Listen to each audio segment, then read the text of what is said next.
আজ শনিবারে মনে হচ্ছে বিশাল স্পেশাল খাওয়া দাওয়া নাকি? হ্যাঁ, কি খাচ্ছ আজকে? তারপরে বলছি। বলো। অ্যাকচুয়ালি খাচ্ছি হচ্ছে বিট আর লাল গাজর ভাজা দিয়ে। আচ্ছা আচ্ছা, বিট গাজর ভাজা। স্পেশাল হয় আমার সারা সপ্তাহ, শনিবার শুধু থাকে নিরামিষ। এগুলো স্পেশাল, 100% স্পেশাল।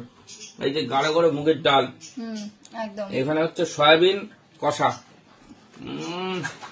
তো আজ একদম একদম সাদা মাটা 3 রকম, তাই তো? সাদা মাটা 3 রকম। হ্যাঁ, কারণ সারা সপ্তাহ প্রচুর চাপ নিতে হবে না, আর ভালো লাগে না। আমার মনে হয় সপ্তাহে 3-4 দিন এটা হলে ভালো হতো। ঠিক আছে ঠিক আছে, কোনো চাপ নেই, আমি করে দেবো।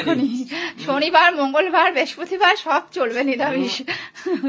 সমস্যা একটা আছে, ভিডিও আমার দিতেই হবে একদম, ওই জন্য আমি এটা। আচ্ছা, রিও বলছে তাই। রিও চিল্লাচ্ছে। ওই দেখো দেখো, ওপরে একটা ওই যে ওড়নাটা ছিল, ওটাকে টেনে নিয়ে এখন ঝুলছে, দেখো, দেখেছো? দেখো, ওটাকে তুলে দিতে হবে ওপরে, একটু তুলে দাও তো। দেখো, ওটাকে কামড়ে পুরো ছিঁড়ে দেবে এখন। ঠিক আছে, নাও তাহলে খাও।